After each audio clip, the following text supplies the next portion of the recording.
Selamat siang, perkenalkan nama saya Edil Burgasanul, NIM 20030300079, kelas C semester 2, jurusan Sosiologi. Baik, di sini saya akan presentasikan hasil review buku saya yang ke-9, mata kuliah Teori Sosiologi Klasik. Di sini saya akan bahas tentang bagaimana alasan sosiologi. Karya Georges Simmel dan Beyond Keuko Pietlia. Bagian pertama, masalah. Bab 1, bangkit, jatuh, dan kembali dari sebuah konsep. Menurut sosiologi budaya Friedrich Tenburg, yaitu budaya memiliki konsep-konsep kunci yang dimana tanpanya mereka tidak dapat diketahui. Untuk fondasi lingkungan budayanya sendiri, dia mengidentifikasi gagasan tentang masyarakat. Masyarakat sendiri adalah ide yang mendominasi manusia, keberadaan dan menutupi identitas lain seperti kelompok etnis, bangsa, pernikahan, dan keluarga. Terlepas dari dominasi ide di masa Tenburg itu menjadi tidak disukai. Sejak itu masyarakat diperlakukan secara tidak bersahabat, mode jauh lebih luas. Ide ini masyarakat adalah motif dasar buku ini. Pertanyaan mengelilingi naik turunnya idenya secara khusus dalam sainsnya. Dalam siklus naik turun dan kemunculan kembali ini, tahap terakhir adalah yang paling menarik. Yang berikut bangkitnya. Tenburg berpendapat bahwa masyarakat konsep kunci dari kondisi modern adalah penemuan sosiologi. Bruno Latour setuju, tanpa sosiologi tidak ada masyarakat. Dalam beberapa pendapat sosiologi agak sombong abad ke-12 secara mencolok merupakan abad sosiologis. Yang kedua, hapus masyarakat, sisipkan sosial. Ketika masyarakat disingkirkan dari sosiologi, penekanannya bergeser ke tempat lain. Menunjukkan di mana dia mendefinisikan sosiologi sebagai ilmu tentang kehidupan bersama, hampir sama dengan mengatakan bahwa sosiologi itu sederhana. Studi tentang masyarakat yang namanya berasal dari bahasa Latin, socius artinya rekan, kolega, kawan, dan rekan. Yang ketiga, hapus masyarakat, sisipkan sosial. Kolektivitas ini adalah masyarakat sosiologi disibukkan dengan negara bangsa adalah yang utama dalam sosiologi pasangan. Disiplin memiliki tujuan praktis dalam apa yang disebutkan sosial pemerintahan. Ia melihat masyarakat sebagai unit berdaulat yang didirikan di atas sosial pemerintah. Bab 2, konsep dasar masyarakat dan masyarakat. Dalam bab sebelumnya menyatakan bahwa sosiologi adalah proyek normatif. Konsep sentral masyarakat adalah sebuah gagasan yang melibatkan nilai-nilai dan memiliki konsekuensi praktis yang menjangkau, atau mungkin itulah sebabnya ia memiliki dan terus memiliki baik protagonis dan antagonis. Dalam arti sosiologi sebanding dengan musuhnya, liberalisme ekonomi yang masuk awal abad ke-19 diubah dari minat akademis menjadi aktivisme tanpa batas untuk membangun dan memelihara Laissez-faire. Sosiologi diarahkan untuk melawan konsekuensinya liberalisme ekonomi. Instrumen yang digunakan adalah gagasan normatifnya dalam masyarakat. Secara umum, upaya tersebut tidak berhasil. Ide atau mungkin lebih benar, perasaan atau sentuhan dari keseluruhan masyarakat terus kembali ke aslinya. Refuers dan masyarakat yang muncul kembali mempertahankan konotatif normatif. Bab 3, peran sosiologi dalam masyarakat. Yang pertama, komunitas sebagai master. Pada bab-bab sebelumnya telah mempertahankan hal itu terutama dalam kritis situasi sosiologi, seperti dengan orang lain, akan mencari perlindungan komunitas dan membangun, merekonstruksi dan memperkuatkan komunitas. Mereka mencari keputusan orang dengan siapa mereka terikat oleh darah, mendiami suatu wilayah dan satu pikiran. Mereka akan menyerahkan diri mereka sendiri keseluruhan, yang lebih agung didirikan mereka sendiri dan melampaui individu sebagai seluruh bagian. Individu digabungkan menjadi keseluruhan yang lebih tinggi dan menjadi ekstensinya. Dalam peristiwa kekerasan pada 11 September 2001 yang terjadi di Amerika Serikat dan disiarkan ke seluruh dunia, menciptakan situasi kritis itu, memanggil komunitas dari ilmuwan sosial dan non-ilmuwan. Bagian kedua, teori. Bab 4, sosiologi sosial berjalan dengan ketat tali. 3. Zoologi simel.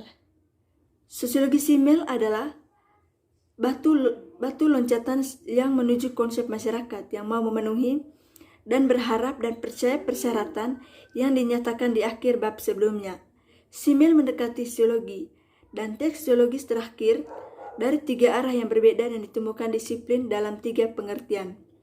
Sebagai umum, murni, formal, dan filosofis. Yang pertama, zoologi umum. Berkaitan dengan semua isi kehidupan isi seperti itu diwujudkan dalam kondisi dan melalui dinamika kehidupan masyarakat. Zoologi umum tidak menyelidiki generasi masyarakat seperti itu. Dibutuhkan masyarakat untuk menjadi kenyataan yang telah dibentuk. Masalah ini adalah tanggung jawab utama ilmu masyarakat ketika masyarakat dipahami secara paling intrinsik merasakan. Yang berikut, sosiologi murni simel. Sosiologi murni simel mempelajari bentuk-bentuk dirinya yang dari hanya jumlah manusia yang hidup merupakan masyarakat dan masyarakat. Dari banyaknya data sosiologi murni mengekstrak the elemen sokiaton, fakta yang tidak dapat disangkal bahwa sejumlah manusia menjadi suatu yang lebih masyarakat. Elemen ini adalah interaksi, hubungan zoologi ketiga simel filosofis dan keduanya yang lain bermasalah. Sosiologi filosofis terdiri dari syarat-syarat, konsep, dan presuposisi yang mendasari penelitian konkret tentang yang satu tangan dan gagasan yang mensintesis. Penelitian konkret menjadi lebih lengkap di sisi lain yang pertama dari fungsi. Salah satu yang menjelaskan konsep untuk penelitian konkret, terutama abstraksi dari elemen sosiakation dan kehidupan historis sudah dibuang dalam sosiologi murni. Sosiologi filosofis tidak digunakan untuk menjalankan fungsi keduanya, yaitu konstruksi ikhtisar. Ada juga yang memisahkan filosofi sosiologi dari sosiologi umum dan sosiologi yang murni. Bab 5. Simel dan Barth. Antusiasme intelektual untuk perang. Dari tahun-tahun terakhir, Simel digelapkan oleh Perang Dunia Pertama. Dia tidak melakukannya untuk hidup lebih lama darinya.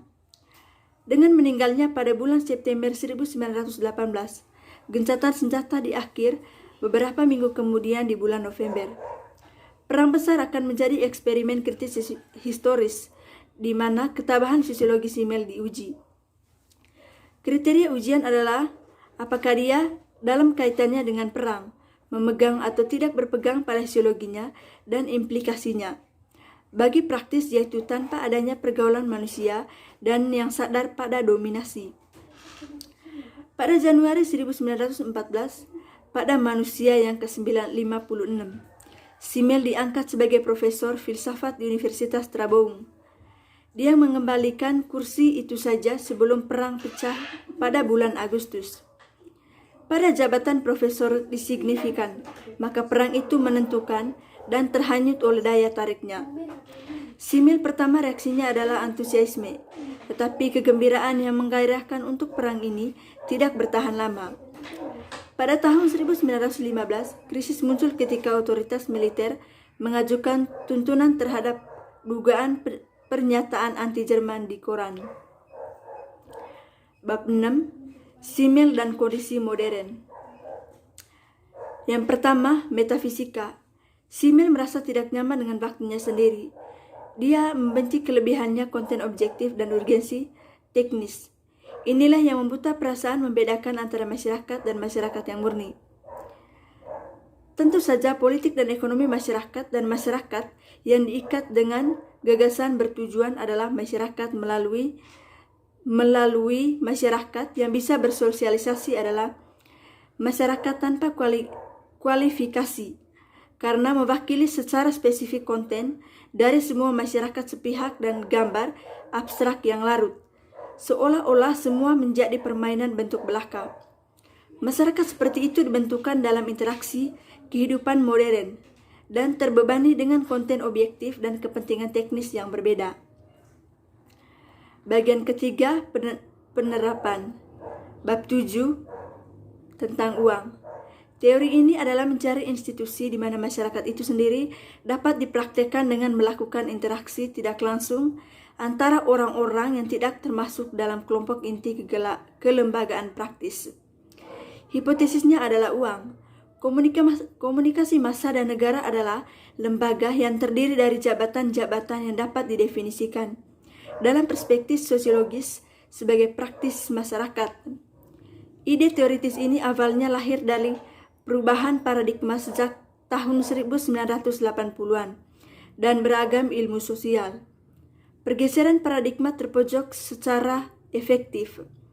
Untuk alasan yang masuk akal, sosiologi ingin menyingkirkan konsep masyarakat, sebuah ide yang secara pribadi enggan pilihan mencari cara lain yang tidak ortodoks untuk memahami masyarakat sehingga idenya dan juga sains sosiologi dapat dipertahankan. Masyarakat di luar tindakan manusia yaitu interaksi yang dalam pelaksanaannya berarti masyarakat bisa disebut sosiakation. Salah satu hipotesis turunannya adalah orang-orang tertentu di institusi berskala besar memiliki tindakan seperti itu untuk pekerjaan profesional mereka. Mereka mempraktikkan interaksi sosiakation masyarakat dalam segala global yang modern. Bab 8, media massa. Yang pertama, ortodoks. Seperti halnya studi tentang uang, penelitian tentang komunikasi massa juga ada ortodoks. Dalam pandangan ortodoks, media adalah saluran satu arah komunikasi. Memang benar bahwa media memungkinkan kita untuk melihat dan mendengar lebih jauh batas sensorik normal. Mereka menambahkan dimensi ke salah satu pendengaran pidato dan kombinasi komunikasi auditori visual hadiah bersama. Teknologi memperluas indera kita dan melayani upaya untuk melampaui waktu dan tempat.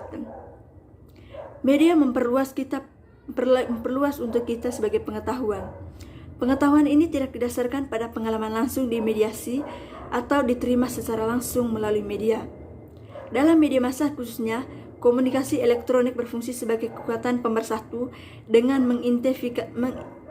mengintensifkan penyebaran informasi dan menciptakan kesadaran akan situasi yang jauh dan acara. Fungsinya membuat modernitas dalam banyak hal menjadi dunia tunggal, memiliki kerangka kesatuan pengalaman. Baik, sekian dan terima kasih.